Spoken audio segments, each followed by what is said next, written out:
All right, here we go. It's been a while, but here's another installment of game therapy. So, thanks for coming to hang out. Thanks for listening. Please like, share, and subscribe. Today we will be playing NBA Showtime, which is basically for the Dreamcast, which is basically the updated version of NBA Jam, which came out for like the Super Nintendo, Sega Genesis, and I think it ran till maybe even the I don't know, no, Sega Saturn. I do know that it came out on there, but I think Nintendo wise, I'm not sure if it came out on the N64. But Dreamcast ended up having it. It's good. Now I'm gonna warn you all. I don't know anything about basketball. Um, This is not a technical game, it's an arcade game. I am the wolf. You can make your own characters, so I always pick the wolf. I guess that's the mascot for the Timberwolves. But yeah, so um, again, I don't know anything about basketball in general. I'll say a cursory knowledge. Some I do know some people, but most of the time, again, my friend will tell me if he's going to relay a basketball story or any sports story to me, it's going to be about a particular player who I don't know anything about. But their stories are normally all human. So wow, I'm scoring 3 pointers like crazy. Also, it's been a while since I've actually played this game, so um, yeah, it's crazy.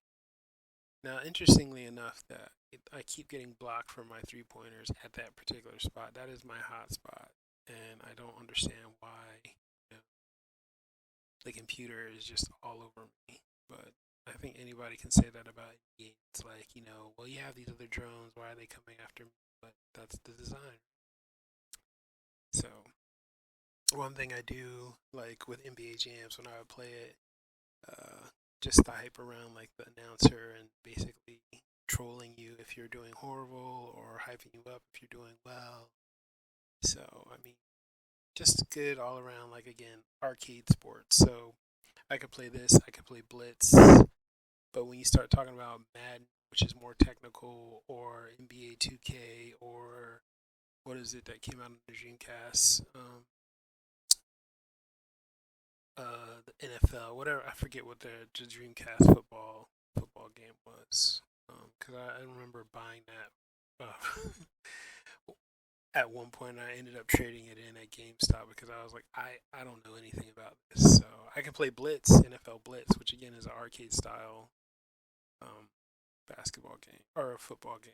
So, um, as you know, I'm currently in the process here of uh, just trying to, use gaming. One of the things I was watching is this guy on YouTube, and he does some kind of game, but he's also like a therapist, and he was talking about how like video games, you can tell the kind of person you are based on the kind of games you play. Um, and he was relaying it to Elden Ring, which is like a Dark Souls type game. It's just hard, and you're getting crushed a lot. And but you can also explore everywhere. And there are differences between people who are those type of explorer people based on their background, and the people who require or like linear games.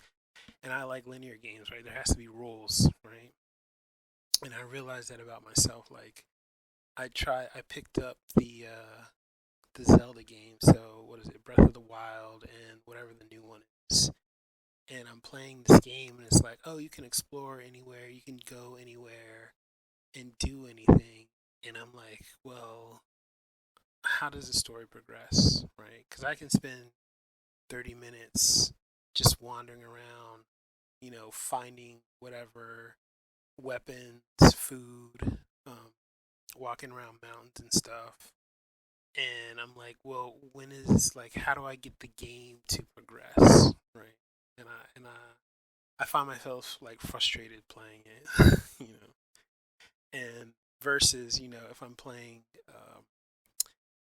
whatever first person shooter, it's very linear, or even like go old school like Streets of Rage, or even the new Ninja Turtles game that came out. Those are very linear games, like straightforward. Get to the end of the stage.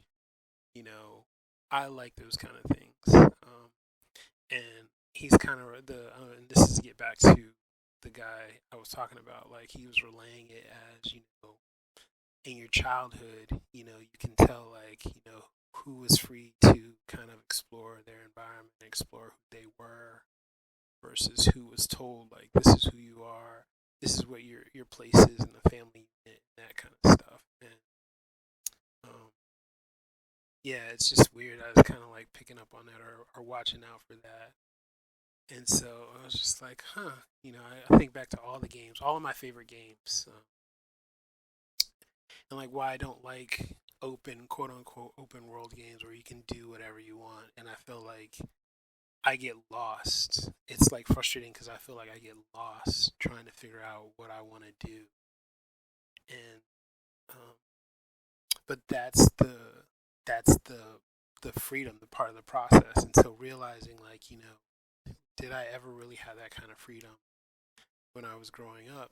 And oddly enough, at the age I am now, like trying to explore that kind of freedom with what I want to do with my life, the things that I'm looking forward to, things that I want to explore, and when people talk about they live sheltered lives, like I don't know, a lot of times I feel like finding that thing, finding those avenues, those roads that you don't know where they're gonna lead, it can be scary.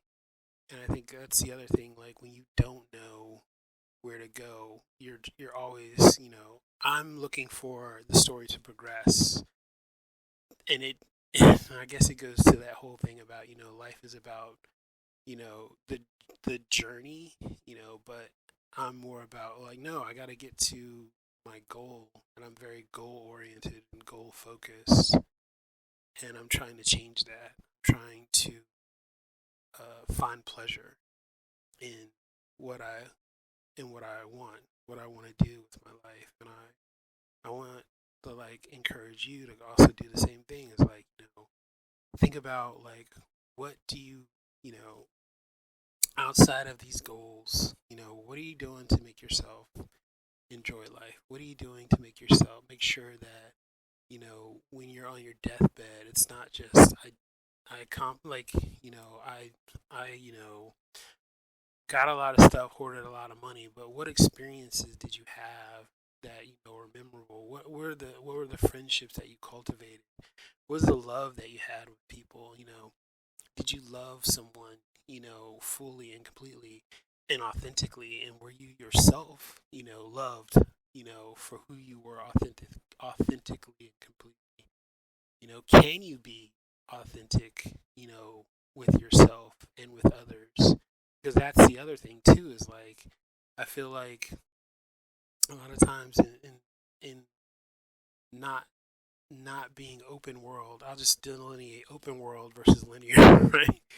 And not being open world, right? You miss a lot of stuff, because um, the linear game just goes forward, and the goal is just completion. And I remember, and a lot of things have changed for me in the past few years, but I remember a lot of times thinking like, am I just living to die? You know, am I just gonna, am I just functioning in a way where I'm just trying to get to the end of life? Like I'm not even enjoying it. I'm just doing what I'm supposed to do, right? I'm just a robot, and I allow people to use me like a robot. I allowed myself to think like a robot. I'm allowed myself to be um, just not present in where I am, what I'm doing, because to me it really was it's a weird form of nihilism, I guess, where you're like nothing really matters. But in the sense, it's like I'm doing the things I'm supposed to do because nothing really matters. And I just started realizing that I want to change that. So again, I'm like in this crossroads where, what do I want to do, with my life? What do I want to enjoy? What do I want? What experiences do I want to have? And also, I realized too, like I wait a lot for permission, um, and not giving myself permission. I think that's again a product of linear thinking. Is a lot of times, linear players are waiting for permission to go to the next stage, like because you have to accomplish, A, B, C, X, Y, Z, and you're waiting for the stage to move on. And I think the game just ended. Yeah. So I'm gonna have to cut it off here. We'll come back to this. Bye.